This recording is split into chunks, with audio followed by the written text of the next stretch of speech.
وہ بھی خطرے میں پڑ جائے گی سرداری بھی۔ تو انہوں نے کہا میں نے کان میں روئی ٹھونس لی اور پھر میں نے خانہ کعبہ کا طواف کرنے گیا، کیونکہ مجھے وہاں کے اپنے بتوں کو دیکھنا تھا، اور لات کو، عزا کو، حبل کو، ان کو دیکھنا تھا۔ تو اس دوران سید الانبیاء صلی اللہ علیہ وسلم حرم میں بیٹھے تلاوت کر رہے تھے، تو مجھے ان کی آواز بڑی اچھی لگی میرے کانوں میں، اور میں ان کے قریب آتا گیا، یہاں تک کہ میں اس آواز کو کہ سحر میں ایسا آیا کہ مجھے لگا کہ یہ انسان کا کلام نہیں ہو سکتا۔ اور پھر وہ انہوں نے آپ صلی اللہ علیہ وسلم کے ہاتھ پہ بیعت کر لی۔ بیعت کرنے کے بعد آپ نے کہا کہ میں یہاں کچھ رکتا ہوں، تو مجھے قرآن پاک کی جتنی بھی آیات حفظ ہیں وہ کروا دیں، جتنی آیات موجود ہیں حفظ کروا دیں۔ انہوں نے آپ نے حفظ کروا دی۔ پھر اس کے بعد انہوں نے کہا کہ اپنے قبیلے کی طرف جا رہا ہوں، اور میرا قبیلہ بڑا عجیب و غریب ہے۔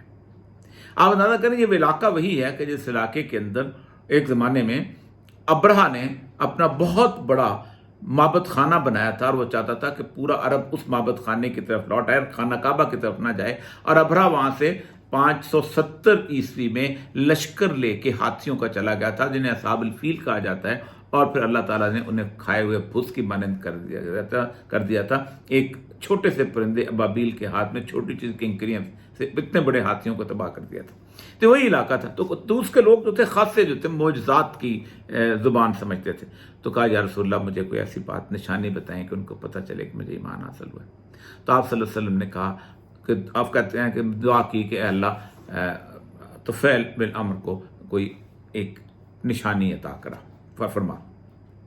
آپ روانہ ہوئے۔ روانہ ہونے کے بعد آپ کہتے ہیں جب میں اپنے قبیلے کے پاس پہنچا تو میری دونوں آنکھوں کے درمیان پیشانی میں ایک نور جو ہے وہ جگمگانے لگ گیا۔ مجھے بڑی حیرت ہوئی۔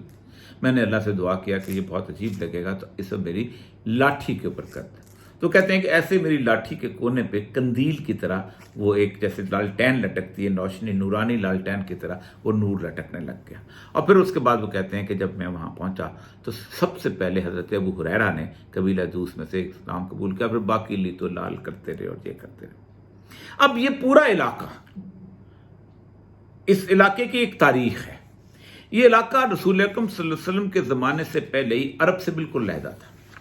یہ جزیرہ نما عرب ہے، اس کی پٹی کو اگر آپ دیکھیں تو اس کے ساتھ ساتھ وہ علاقے جس میں بحرین ہے، کویت ہے، یو اے ای میں دبئی ہے، ابوظہبی ہے، ام القوین ہے، فجیرہ ہے، پھر اس کے بعد گھومتے ہوئے آپ آئیں تو مسقط عمان ہے، پھر اس کے بعد آپ یمن کا کچھ علاقہ ہے، اور پیچھے پہ ایک پٹی کو چھوڑ کے پھر صنعاء اور عدن کا جو علاقہ ہے، یہ سارا جو تھا یہ 2240 قبل مسیح میں اردشیر جو تھا ساسانی حکمران، اس نے اس کو ایرانی سلطنت میں شامل کر لیا تھا، اور یہ ایرانیوں کا حصہ تھا ظاہر بات۔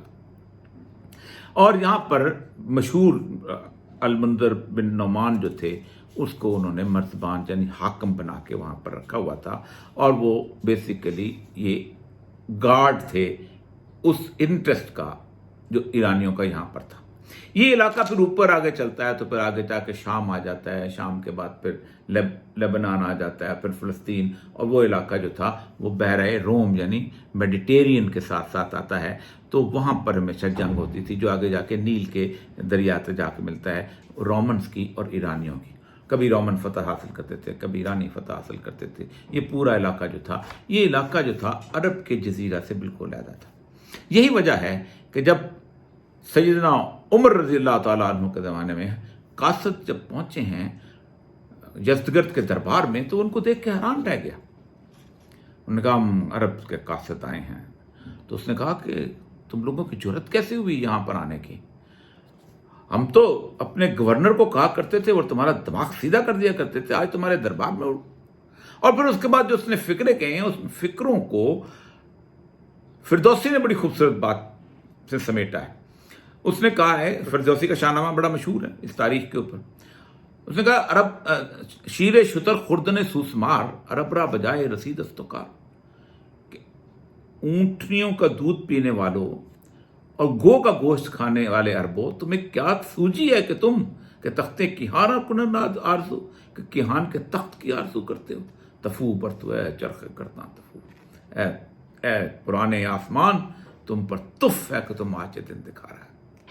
تو یہ وہ لوگ تھے کہ جو اس علاقے کے اندر آباد تھے، اور سید الانبیاء صلی اللہ علیہ وسلم کی جب دعوت یہاں پہنچی ہے تو اس میں جو خصم کا علاقہ ہے، دوس کے علاقے کے لوگ، یہاں کے علاقے کے لوگ، ان علاقوں کے اندر بھی یہ لوگ آئے تھے، اور آپ صلی اللہ علیہ وسلم نے اس مرکز کو خاص طور پہ تباہ و برباد کیا تھا، جو کہ اس UAE کے اس کونے سے ہو کے اس علاقے میں آتا ہے۔ خصم کے بارے میں ایک اور واقعہ بڑا مشہور ہے، جس کے اوپر سید الانبیاء صلی اللہ علیہ وسلم، خصم بیسیکلی یہ ان کے قبیلے کا نام، یہ 9 ہجری کا واقعہ ہے، اور اس واقعے کے بھی اندر کمال جیسے کہتے ہیں ایک داستان عبرت ہے، اور اس کے اندر رسول اللہ صلی اللہ علیہ وسلم نے وہ جو بنیادی حدیث ہے وہ کہ آپ نے ایک بنیادی اصول بیان کیا ہے کہ مسلمانوں کو رہائش کہاں اختیار کرنی چاہیے۔ یہ ترمذی اور ابو داؤد کی حدیث ہے۔ اس میں رسول اللہ صلی اللہ علیہ وسلم نے فرمایا کہ قسم کے علاقے میں وہ واقعات ایسے ہیں کہ قسم کے علاقے میں ایک مقاتلہ ہوا، تو قسم کے علاقے کے اندر کچھ مسلمان بھی وہاں رہتے تھے، اور ان کے درمیان وہ اپنی عبادات وغیرہ کرتے تھے، چھپ کے رہتے تھے۔ ظاہر بات ہے کہ ان کے ساتھ تھے، ان کو معلوم تھا، اور ان کا اندازہ ہی نہ ہو سکا جب مسلمانوں کا لشکر پہنچا کہ یہ مسلمان ہیں یا وہ ان کے قسم کے منکرین میں سے ہیں یا کافر میں سے ہیں، تو وہ بھی ان کے ساتھ بیچارے جو ہیں قتل ہو گئے، جس پہ رسول اللہ صلی اللہ علیہ وسلم نے ان کی عادی دیت جو ہے وہ ادا کی کہ یہ مسلمان چونکہ بغیر کسی وجہ کے مارے گئے ہیں تو ان کی دیت دی جائے۔ اور وہاں آپ صلی اللہ علیہ وسلم نے فقرہ بولا تھا، انا بری من کل مسلم یقیم بین اظہر المشرکین، میں اس شخص سے بری ہوں، میں محمد رسول اللہ اس شخص سے بری ہوں، یعنی قیامت کے دن میرے اوپر اس کا کوئی حق نہیں، اس شخص کا جو مشرکین کے درمیان رہائش اختیار کرتا ہے۔ اور پھر صحابہ نے پوچھا کہ مسلمانوں کو کافروں سے کتنی دور رہنا چاہیے، تو آپ نے کہا اتنی دور کو ایک دوسرے کی آگ کو نہ دیکھ سکے۔ البتہ چولہے جلتے تھے، اس کے بعد وہ تو باہر خیمے بھی بناتے تھے، باہر علاقوں میں بھی اکٹھا ہو کے وہ دمبے وغیرہ اور اونٹ وغیرہ جو تھے ان کی روش وغیرہ بناتے تھے، تو آگ نہ دیکھ سکے تاکہ ان کی رہائش بالکل علیحدہ نظر آئے اور مسلمانوں کی بستیاں علیحدہ ہوں، اور مشرکین کے درمیان وہ رہائش، یہاں سے وہ نیشن اسٹیٹس کے اندر بھی مشرکین کی رہائش جو ہے اس کا کوئی تصور جو ہے وہ نہیں ملتا۔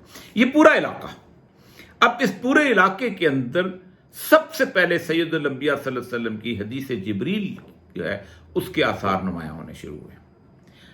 حدیث جبریل وہ حدیث ہے کہ جس کے اندر ایک دفعہ حضرت جبریل علیہ الصلوۃ والسلام جو ہیں وہ نبی اکرم صلی اللہ علیہ وسلم کے پاس تشریف لائے، بلکہ حدیث یوں ہے، اور یہ بخاری میں بھی ہے، مسلم میں بھی ہے، اور بہت ساری جگہوں پہ ہے، کہ صحابہ نے دیکھا کہ ہم بیٹھے ہوئے تھے تو اچانک ایک حساس بشاس شخص جو ہے وہ رسول اللہ صلی اللہ علیہ وسلم کے پاس آئے ہیں، خوبصورت لباس ان کے، اور اس پر اس کو تھکن کے بھی آثار نہیں تھے، اور مدینے کا آدمی بھی نہیں لگتا تھا، اور آ کے آپ کے زانوں کے ساتھ زانوں ملا کے بیٹھ کے اور سوال کرنا شروع کیا۔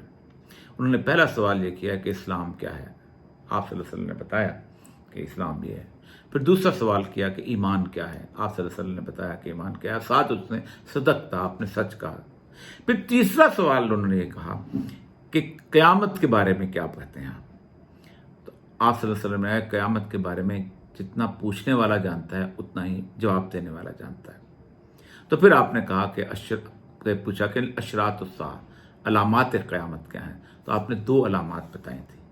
پہلی علامت آپ نے یہ بتائی تھی کہ ننگے پاؤں چلنے والے چرواہے اونچی اونچی بلند و بالا عمارتیں بنانے میں مقابلہ کریں گے آپس میں یتساءلون۔ اور دوسری آپ نے علامت یہ بتائی تھی کہ لونڈی اپنے آقا کو جنم لے گی۔ پہلی علامت جو ہے وہ آج سے تقریباً 20 سال قبل، جب عمار اور نخیل اور فلانا اور یہ بڑی ٹاور، ڈبل امپائر اسٹیٹ سے ڈبل ٹاور اور یہ چیزیں جب بننی شروع ہوئیں تو کسی کو اندازہ نہیں تھا، اور تمام تر وہ پیسہ جو انٹرنیشنل بینکنگ سسٹم کا پیسہ ہے، جو یہودیوں کا پیسہ ہے، جو وہاں پہنچنا شروع ہوا۔ پہلی بغاوت اس خطے سے شروع ہوئی، اور یہ خطہ میں آپ کو بتایا ہے کہ سینٹرل عرب جو تھا اس پہ کبھی کسی عالمی طاقت کی حکومت نہیں رہی، نہ رومنز کی حکومت رہی ہے، اور اللہ تعالیٰ نے بالکل اس کو پاک اور پوتر خطہ رکھا۔ لیکن یہ پٹی جو تھی یہ بحرین سے لے کے، اسی لیے بحرین تو وہی جگہ تھی جہاں سے کرامتہ اٹھے تھے، اور انہوں نے خانہ کعبہ سے حجر اسود چوری کیا تھا، اور 21 سال تک وہاں لے کے چلے گئے تھے بنو عباس کے زمانے میں، اور وہاں پر باقاعدہ انہوں نے ایک مہدی کی خلافت قائم کی ہوئی تھی، اگرچہ کہ اس کے شیعہ بھی خلاف تھے، سنی بھی خلاف تھے، لیکن بنیادی طور پر اسی پوری خطے کے اندر یہ سارا کچھ ہوتا رہا۔ تو اس جگہ دوسری بڑی علامت، ایک تو پہلی علامت یہ تھی کہ آپ صلی اللہ علیہ وسلم نے فرمایا کہ یہاں پر اونچی عمارتیں بنیں گی. دوسری علامت، اور وہ بہت اہم علامت، آپ صلی اللہ علیہ وسلم کا حکم ہے، بلکہ حضرت ابو عبیدہ ابن جراح کی روایت، بخاری کی روایت ہے کہ آپ صلی اللہ علیہ وسلم نے فرمایا تھا، آخری جو حکم دیا ہے اپنے وصال سے، دنیا سے رخصت ہونے سے، پردہ کرنے سے پہلے بات، کہ یہودیوں کو جزیرہ عرب سے نکال دو. اور ایک اور روایت اسی طرح کی ہے، لا یجتمع الدینین فی جزیرۃ العرب، کہ جزیرہ عرب میں کبھی دو دین جمع نہیں ہوں گے. یونائٹڈ عرب امارات وہ پہلا ملک ہے کہ جس ملک کے اندر تمام ادیان کو جگہ دی گئی. آپ اندازہ کریں کہ میں اور آپ کہیں پورک جا کے خریدنا چاہیں تو پورک کو لفظ نہیں سمجھیں گے پورک کیا ہے یا یہ کیا ہے، جبکہ جو لوگ قرآن پڑھتے ہیں، جن کو عربی آتی ہے، وہ تو لحم الخنزیر ان کو پتہ ہوتا ہے کہ خنزیر کا گوشت کیا چیز ہے. قرآن کے اندر یہ لفظ ہے. آپ اندازہ کریں کہ دبئی کے ایئرپورٹ کے اوپر باقاعدہ لحم الخنزیر لکھا ہوتا ہے، کھانوں کے درمیان پڑا ہوتا ہے اور لوگوں کو بیچا جاتا ہے. پھر وہ تمام تر چیزیں جو ویسٹرن لائف کی ہو سکتی تھی، وہ ساری کی ساری آباد کی، دنیا جہان کی طوائفوں کو وہاں اکٹھا کیا اور ایک وہاں اڈا وہاں پر بنایا گیا، اور وہ سارے کا ساتھ سرمایہ جو تھا یہودی سرمایہ تھا. اور یہ جو آج اعلان ہوا ہے، یہ کوئی نیا اعلان نہیں ہے، یہ اعلان تو اصل میں ہو چکا ہوا تھا جس کو انہوں نے آگے لے کے گئے. ایسی کیفیت کے اندر اب انہوں نے اس چیز کا اعلان کیا ہے، کیونکہ 2006 سے پہلے یہ فیصلہ ہو گیا تھا کہ بیروت کو ہم نے تباہ کرنا ہے اور دبئی کو ہم نے آباد کرنا ہے. لیکن میں یہاں پر یہ سمجھتا ہوں کہ اپنے تمام ان لوگوں کو وارن کروں کہ یہ جو معاہدہ ہوا ہے، یہ معاہدہ اگلی ان علامات کی ایک ترتیب کو ظاہر کرتا ہے، کیونکہ آپ صلی اللہ علیہ وسلم نے سب سے اہم ترین بات یہ بتائی ہے. آپ نے بہت ساری حدیثیں ہیں جن کے اندر ایک لفظ بڑا کامن ہے، عام ہے. یہ مشکات کی حدیث ہے، اور رسول اللہ علیہ وسلم کی ایک تو حدیث وہ ہے کہ یاجوج اور ماجوج کے نکلنے کے بارے میں، اس کے پہلے بھی آپ نے فرمایا ویل للعرب، عرب کے لیے تباہی، عرب کے لیے تباہی.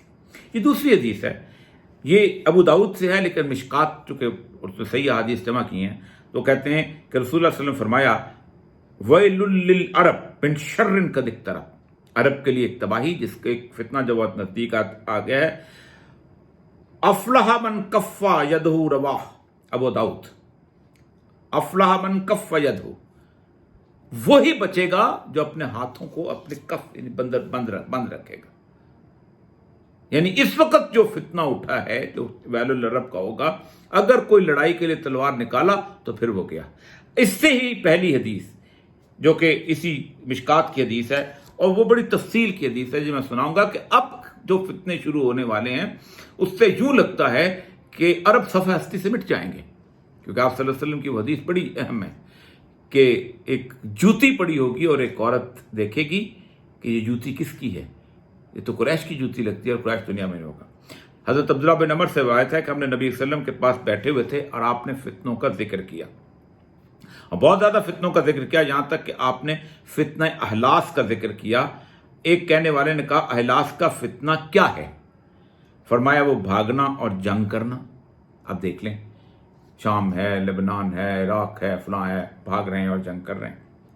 فرمایا بھاگنا. پھر فرمایا سرا کا فتنہ، فرمایا اس کا فساد ایک ایسے شخص کے دونوں قدموں کے نیچے سے ہوگا جو میرے اہل بیت سے ہوگا، وہ خیال کرتا ہوگا کہ وہ مجھ سے ہے.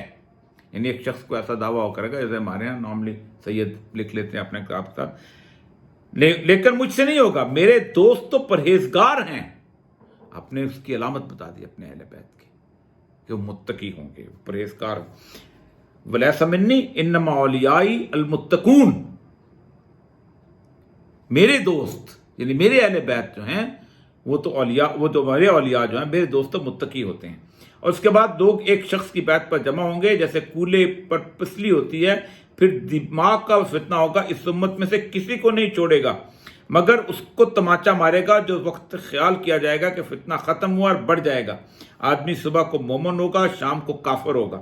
یہ وہ کیفیت ہے، وہ جو جنگ کا اور فتنوں کا، جو ہر گھر میں داخل ہوگا اور ہر گھر کے اندر، عرب کے ہر گھر میں داخل ہوگا، یہاں تک پھر اس کے آخر میں وہ آنا ہے کہ لوگ دو خیموں میں تقسیم ہو جائیں گے. ایک ایمان کا خیمہ ہوگا، اس میں نفاق نہ ہوگا، اور ایک نفاق کا خیمہ ہوگا، اس میں ایمان ہوگا.